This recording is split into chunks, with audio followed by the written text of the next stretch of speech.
अस्सलाम वालेकुम नाज़रीन, अवामी तराज़ुं के नए व्लॉग के साथ मैं हूं खालिद भट्टी। आज वैसे तो बहुत ज़्यादा ख़बरें हैं जिन पे बात हो सकती है,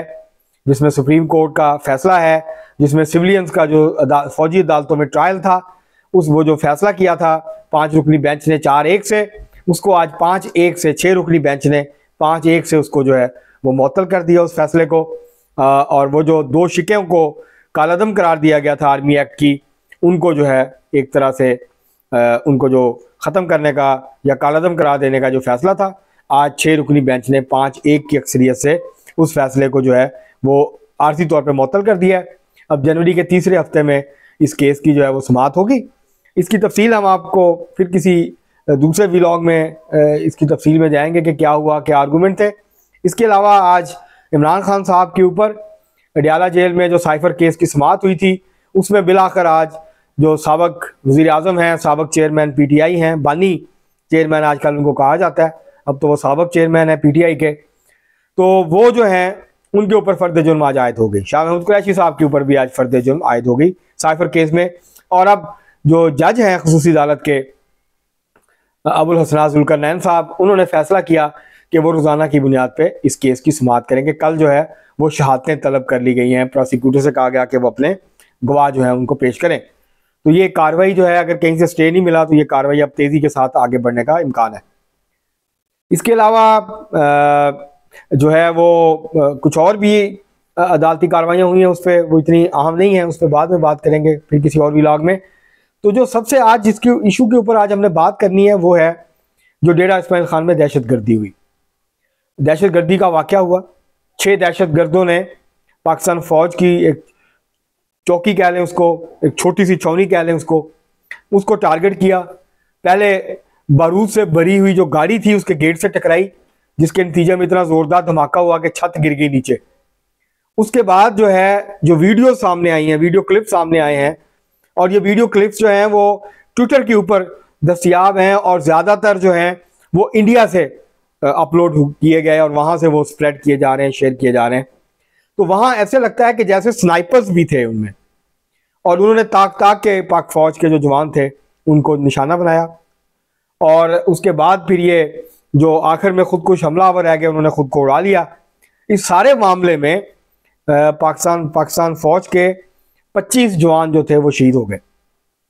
ये बहुत बड़ा जो है एक वाक़या है, सानिया है जो कि रूनमा हुआ है। इतनी बड़ी तादाद में किसी एक वाक़े में दहशतगर्दी का निशाना इतनी ज़्यादा तादाद में फ़ौजी बने हों, इससे पहले 2011 में हुआ था जब सलाला चेक पोस्ट पे अमेरिका ने हमला किया था।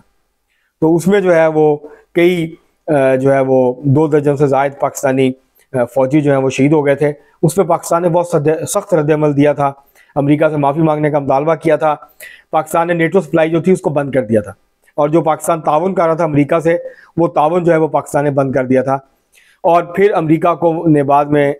माफ़ी मांगी, माजरत की, दुख का इजहार किया, अफसोस का इजहार किया, और फिर ताल्लुकात जो हैं वो बहाल हुए थे। तो ये उसी शिद्दत का वाक़या, उसी नौइयत का फैसला का वाक़या है ये जो दहशतगर्दी का हुआ डेरा इस्माइल खान में। अब इसके नतीजे में पाकिस्तान की जो रियासत है और पाकिस्तानी फ़ौज की जो क़यादत है, उसने बहुत सख्त मौक़िफ़ जो है वो इख्तियार किया, जिसके आपको नाज़रीन हमने पहले भी व्लॉग किया था और उसमें बताया था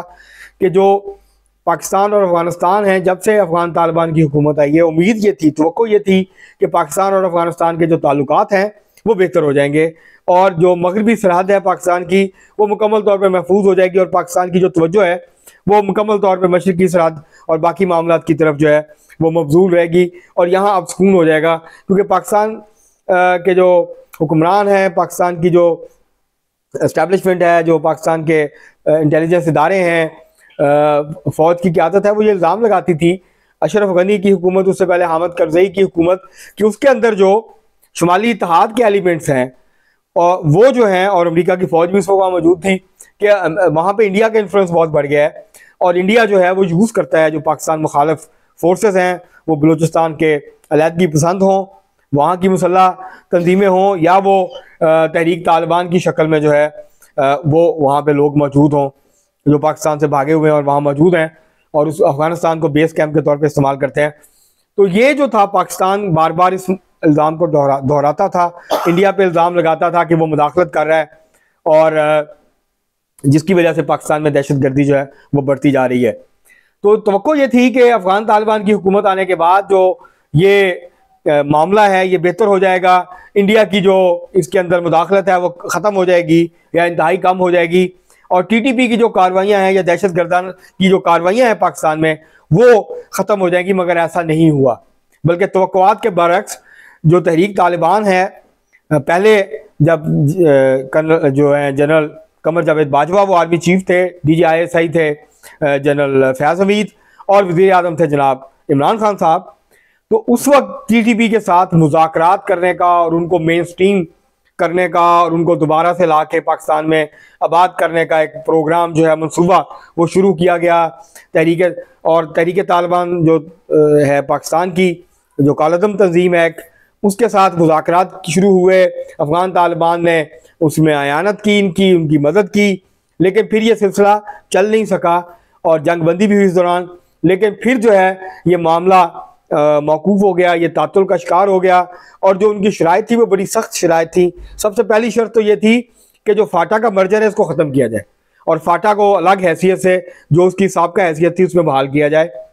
इसके अलावा और भी ऐसे मुतालबात थे जो कि नाकाबिल कबूल थे, तो वो बात आगे नहीं बढ़ी। लेकिन उसका नुकसान ये हुआ कि इस दौरान जो तहरीक तालिबान के पाकिस्तान के जो लीडर थे जेलों में पाकिस्तान की, उनको छोड़ा गया। इसके अलावा बहुत सारे जो लोग थे वो वापस आ गए,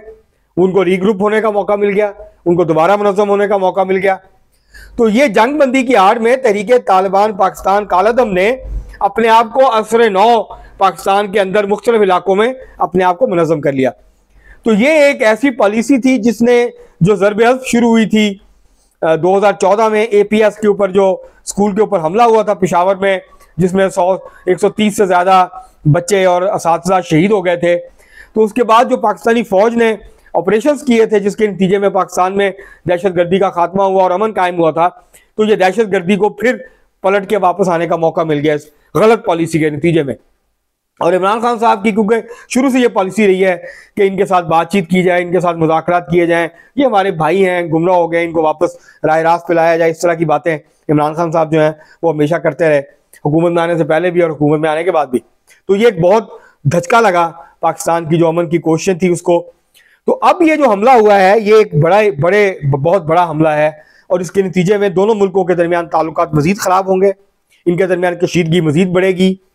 पाकिस्तान की जो रियासत है अब वो बहुत सख्त मौक़िफ़ इख्तियार कर रही है, और पाकिस्तान की जो वज़ारत ख़ारजा है उसने अफ़गान नाज़िमुल अमूर को बुला के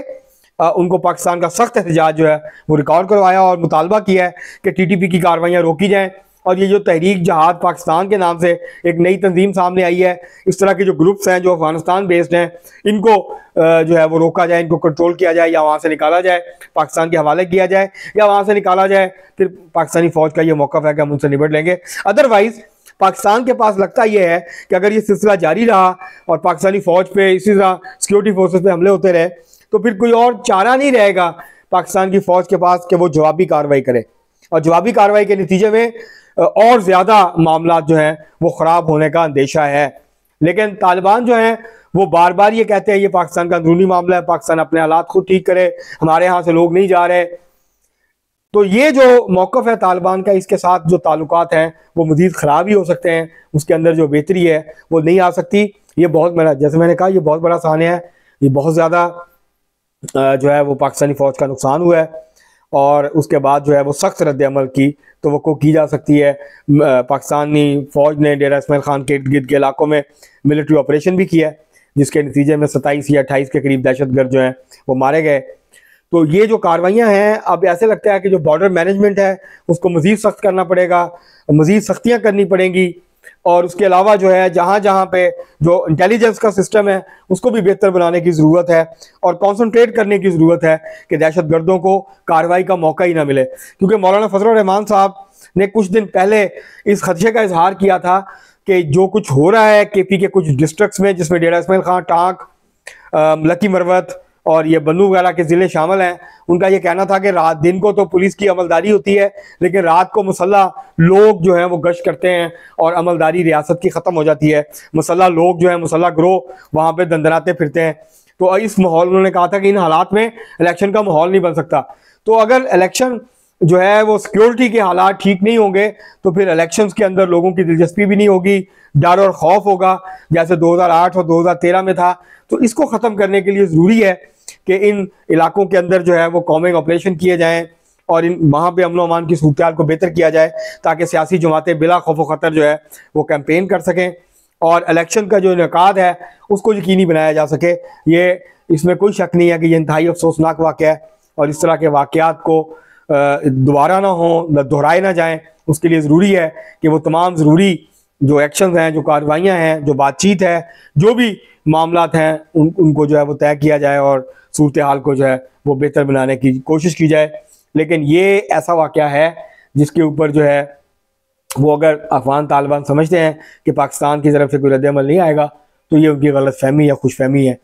ये एक सख्त रद्द-ए-अमल जो है उसकी तवक्को की जा सकती है और अगर आइंदा भी इस तरह का कोई मामला हुआ तो फिर मामला जो है वो कंट्रोल से बाहर हो सकते हैं, काबू से बाहर हो सकते हैं। तो इस सूरत हाल में वो लोग जो ये समझते थे कि अफगान तालिबान की हुकूमत आने के बाद पाकिस्तान के मसाइल हल हो जाएंगे, मगरबी बॉर्डर महफूज हो जाएगा, अब बिल्कुल हम उसके बरक्स सूरत हाल के अंदर हैं। दहशत गर्दी दोबारा सर उठा रही है, दहशत गर्दी के वाक़यात बढ़ गए हैं पाकिस्तान में जब से तालिबान की हुकूमत अफगानिस्तान के अंदर वापस आई है। तो ये जो गलत फहमियाँ खुशफहमियाँ थी इस हवाले से मेरे ख्याल से अब ख़त्म हो जानी चाहिए और वो पाकिस्तानी फ़ौज के साबिक़ फ़ौजी अफसरान जो कि टीवी चैनल्स पे आके अफगान तालिबान का दिफा करते थे, उनकी तारीफ़ें करते हुए नहीं थकते थे, अब उनको आके सूरत हाल की वजाहत करनी चाहिए कि ये क्या हो रहा है और ये क्यों हो रहा है। आज के लिए इतना ही, बहुत शुक्रिया।